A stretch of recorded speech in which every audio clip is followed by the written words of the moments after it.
Hello, welcome to the channel. This is your host, Roger Jack. Like, subscribe, hit that like button and stuff like that. Anyway, today we're going to be talking about a person. We all know him, most of us hate him, Hassan Piker, or Hamas Piker, or Hassan Terrorist Piker, or whatever he's called now.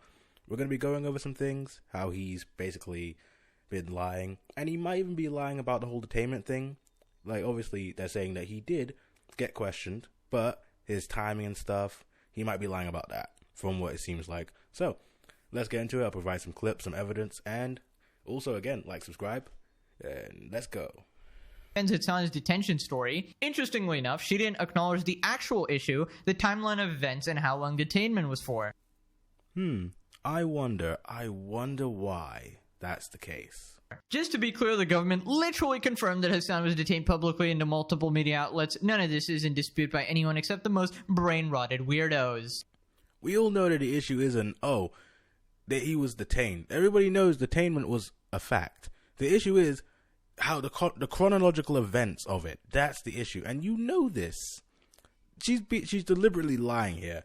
I'll bet you any money she's deliberately covering because she's got Hassan's dick in her mouth or something. Yeah, but what about the timeline here where he says he's out at 5:30, but he stepped off the plane at 4:22? Also, this part is really damning. After the first part of the interview, the agent left and went away for 35 to 40 minutes. So, if that happened after this, 4:58 thing, when this guy's tweeting for a lawyer, that means, was there even an interview? There's no time left.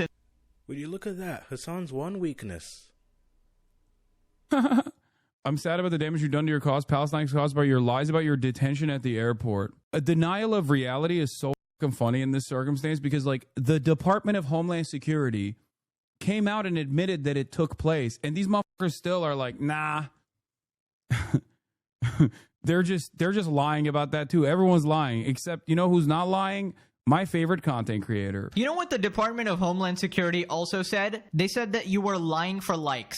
Hassan is the ultimate half-truth teller. You know, he'll just be like, but the Department of Homeland Security literally confirmed that it happened. They also said that you were lying, you piece of shit. How? And what I find really funny is this person, this VTuber guy, okay, who is constantly making videos about me. That's a super... Israel bricked this dude's brain. Very, very unwell individual.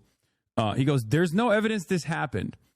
And then this person responds, we can debate whether his recounting of the incident is credible, but the government admits he was taken aside for extra scrutiny. He says, Hassan claims ICE detained him. This says they asked the guy that supports multiple U.S. designated terrorist organizations a few extra questions. To me, when someone is released, it suggests at one point they were not free to go.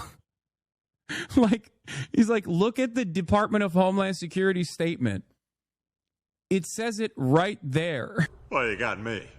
By all accounts, it doesn't make sense. Of the fact that countries. You want to tell that people in Israel to go back to where they came from. This is where they're from. They were forced to go to Israel. They could right now. They could go tomorrow. There were numerous instances where, yes, there was a right to return offered to Jews. No, he said right now. Oh, wait.